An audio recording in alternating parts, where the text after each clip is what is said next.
What's going on, everybody? Welcome back to the Bright Pinstripes. And of course, I am your host, Sam Guzman, and we're here to talk about the Yankees. Now, the last time I was here, this was before the Orioles series, and I had said that this is a series that the Yankees should have swept. Even though that the Orioles have gotten better, they should have swept this series. I was wrong. They did not sweep. And but they still took the series. They took 2 out of 3 of the Orioles, and that was, good enough. Obviously, some negatives this weekend with injuries going on, but we'll talk all about that, and we'll talk about some of the players that are getting hot, some players that are getting cold that shouldn't be, some players who are on that track for getting hot and for getting cold. But let's talk about the couple games that they've had since we've talked. So obviously they lose a close one to the Orioles 7-6 on Friday, and then they bounce back. They win 4-1 on Saturday, and then win the last game 5-3. Then they go on to play the Guardians. The Guardians go out and win game 1 3-2 in a close one, and then the Yankees go out and blow them out of the water 11-2. And then in that last game, they go out there and they beat the Guardians to take the series. Again, Yankees have not lost the series. They go and beat the Guardians of a score to 4-3. Very close. Clay Holmes is making me scared, but he got through it. Then we go on to face the Twins, and they beat us up for whatever. It looked like MLB The Show with sliders up and on beginner. That's what it looked like. And then they fall to the Twins 4-3 after having a 3-2 lead. And then Aaron Boone brings Clay Holmes in the 8th, which I don't agree with because he gave me PTSD from the 2020 ALDS. But regardless, we will try to. I'm actually not going to try to refrain from any Boone slander. I will be slandering him. But we'll get into that later. We're going to talk about the positives first. Then we go out, right? Saturday game, win 6-1. And then, obviously, yesterday, LeMahieu and Garrett Cole carry the team to a 2-0 victory. A shutout, a complete game shutout for Mr. Garrett Cole. He has now a sub-1 ERA in his first 4 starts. Garrett Cole, I said he was hot last week. Or a couple weeks ago, I said he was the player who was hot right now. Well, Garrett Cole remains hot. As we'll just dive right into it. Garrett Cole is the hot player right now. I've still not come up for a name for this topic, for this segment, but we will find one. He is on fire since the beginning of this season. He has not given up a home run, which we know that's been his weakness.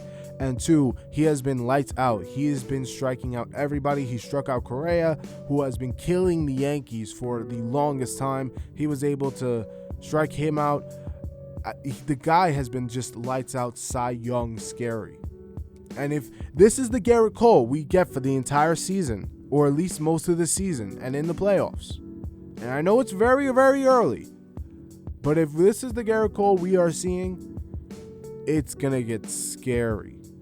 It's going to get very scary for this league because a on-fire Garrett Cole is a Garrett Cole you do not want to face at all.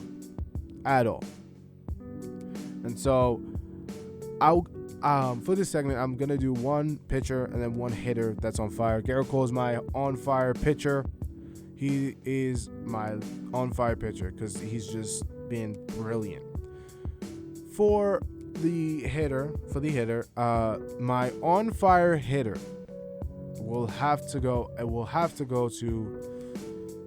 I feel like there's no one that's really been on fire, like oh, he's getting a hit every time type thing. But I'm gonna give it to Judge. I know, kind of the obvious pick, right? But Judge has provided offensively. Obviously, Judge is not like, oh, he's blazing hot, don't pitch to him. But still, it's a guy that you're going to fear, and he's been hitting well. He's keeping that average up. and Judge is doing his job, and eventually I think we'll get to a point where he goes nuclear and starts hitting home runs left and right.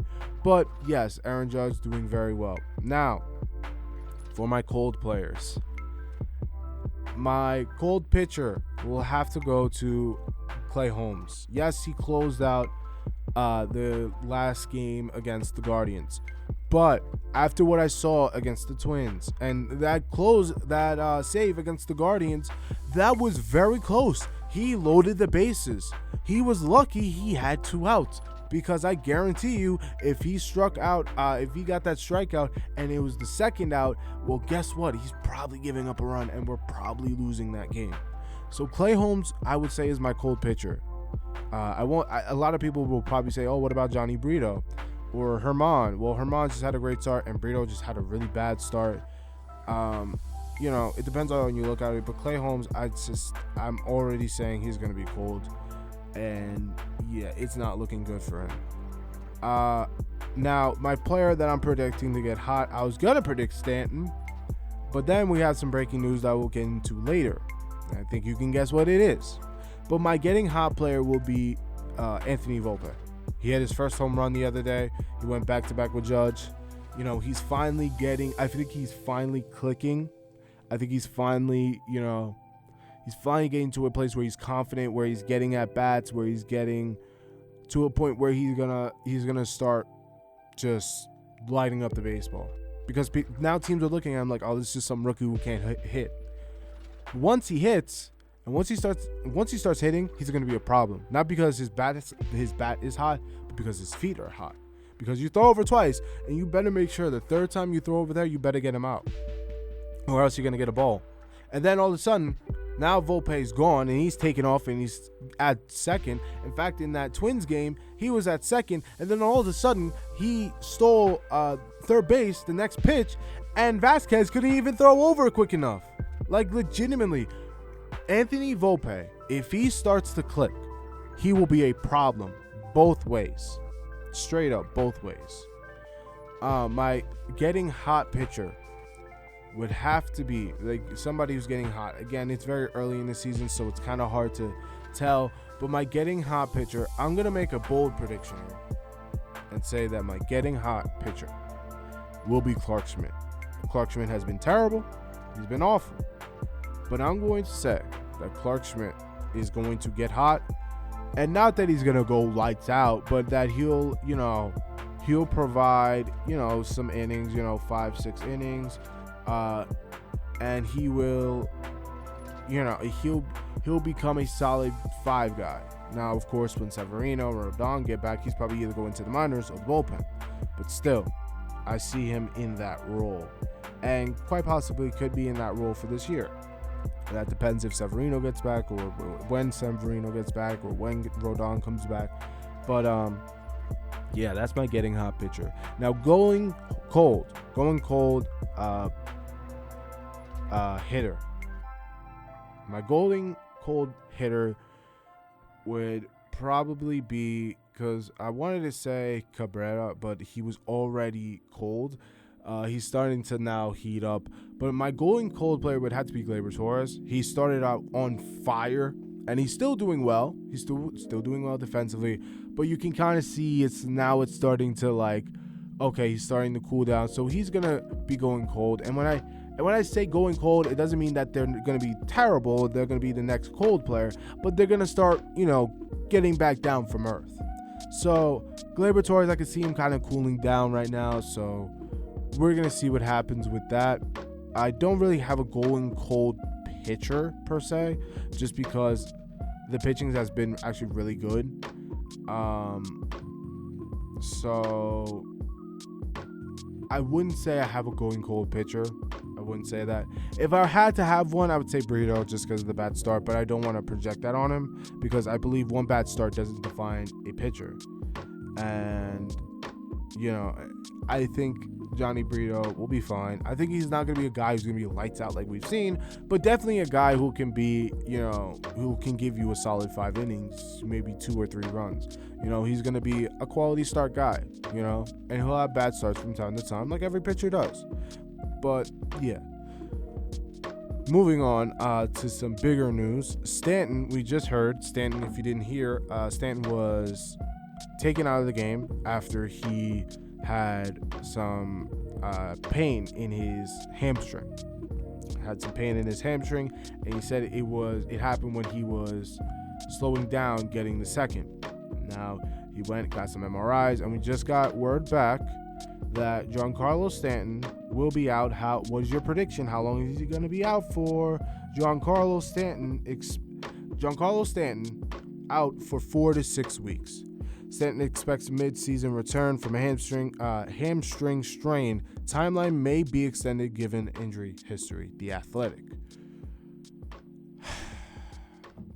I try to root for Stanton as much as I can. I like Stanton. He's a cool guy. He hits a lot of home runs. But the guy can't stay healthy for the life of him. I don't blame him, and I don't blame Cashman for trading for him. You traded for the MVP of the National League. No one blames you for that. But the guy just can't stay healthy. I don't blame Stanton either. He's a big guy, you know. He's trying to hustle, right? He's trying to prove, I'm trying to win for this team. And then all of a sudden, you get hurt. Your hammy gives out on you. And I understand that. He's 33 years old. He's getting older. He has a lot of mileage on him. I get that. But if this guy could stay healthy for 2 seconds, like 2 seconds, to stay healthy for 2 seconds, he was getting hot. He was hitting, like he was finally getting there. And of course, he has to get hurt. I mean, what are we going to do? Yankee fans, like, oh my God. Yankee fans, what are we going to do with this guy? Look, Stanton, when he comes back, he'll come back and he's going to be horrible. He's going to hit like 50. He's going to have like a 50 batting average, and eventually he'll get hot. But man, it is just. And then now you also have the Loaizaga that's out, and you just, you don't know when Rodon or Severino's coming back.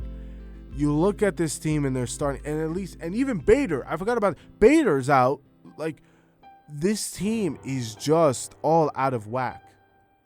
And it sucks to see because you're losing your best players, some of your best bullpen piece. One of your best bullpen pieces, your center fielder, your 2 starting pitchers, and now you're losing your starting right fielder / DH. So it really is a tough situation for the Yankees.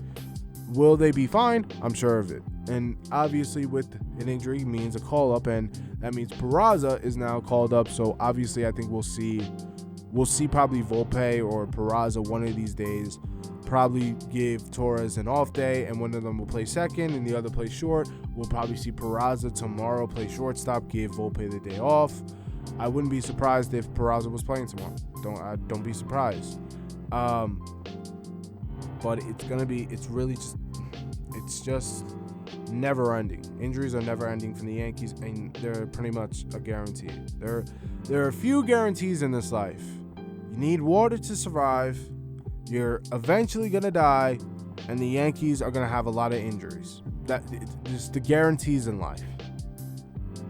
Now, let's take a preview to what they are up against. Now, they're not playing today. They have an off day, but they're at home, and they are playing the Angels in a 3-game series. So, obviously, we're going to see Shohei Ohtani. Obviously, that's going to be a big market thing. It's going to be big advertisement. Oh, Shohei Ohtani versus Judge, the MVPs, right? Look, this is where you need to show out. This is where Aaron Judge needs to prove that he's hot. If Aaron Judge, like last year, dominates in these Angel games and shows, hey, I'm better than Shohei Ohtani, then we're good. Because I want people. The media talks too much about Shohei Ohtani.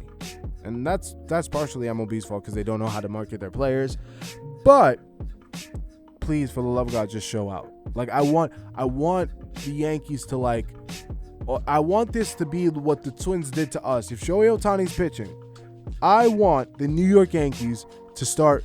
I want them to put the sliders up and put it on beginner and just start raking. And I want Ohtani to look up and just be disappointed. Why? Because the media talks about Shohei Ohtani too much. And it's not that I hate the guy. He's probably a great guy. He's probably a nice guy. Probably donates to charity. But when it comes to baseball, it's a different situation. It's the same thing with Steph Curry. I don't like Steph Curry when he's on the court, but off the court, we could be friends. All right? That's just my opinion, all right? It's my opinion. So, obviously, we'll have a 3-game series with the Angels. Then Toronto comes over, and we'll have a 3-game series with them. And then we go to Minnesota to play the Twins again. And we better sweep. We better sweep, for the love of God. And so we'll play the Twins. And then we go into Texas to play the Rangers. And then we finally, we don't even get a day off. Then we play the Guardians. We play the Guardians. And then we finally get a day off when we go into Tampa to play the Rays. So that's probably the next time the podcast is going to come out. So it should be interesting. Yankees should beat Texas. Let's put it this way. Texas has been really good compared to what they used to be. But let's start off with with Los Angeles. Obviously, they got Mike Trout and Shohei Ohtani. I expect to take 2 out of 3. And then we play the Blue Jays again, 2 out of 3. The Twins, again, 2 out of 3. I expect them to take 2 out of 3 of them. The Rangers, I expect them to sweep the Rangers. Well, it's 4-game series. It'd be nice for a sweep, but I expect them to take 3 out of 4. And then the Guardians, obviously, this is a team we should beat. I mean, we should have swept them last time, so I'm going to call for a sweep. And then when it comes to, then obviously we play Tampa, but that'll be for the next episode. So, yeah. Covered all our bases. Yankees not playing tonight, but they are playing tomorrow against the Angels. Make sure you tune into that. Make sure to like, comment, share, and subscribe. I'm on Instagram, TikTok. It's the same, The Bright Pinstripes. And make sure to check out my other show that I host with the Sports Hit List, High Velocity. We are live every Sunday. If you want to hear other teams or other topics other than the Yankees, go check out High Velocity. I host it on the Sports Hit List. Is on Facebook Live every Sunday at 6 p.m. Make sure to check it out, and make sure to go and check out the Sports Hit List. They have a lot of content from football, basketball, baseball, wrestling, hockey, anything and everything, even culture, even society. Society and the culture. All right. Thank you for listening. Thank you for supporting. And as always, peace.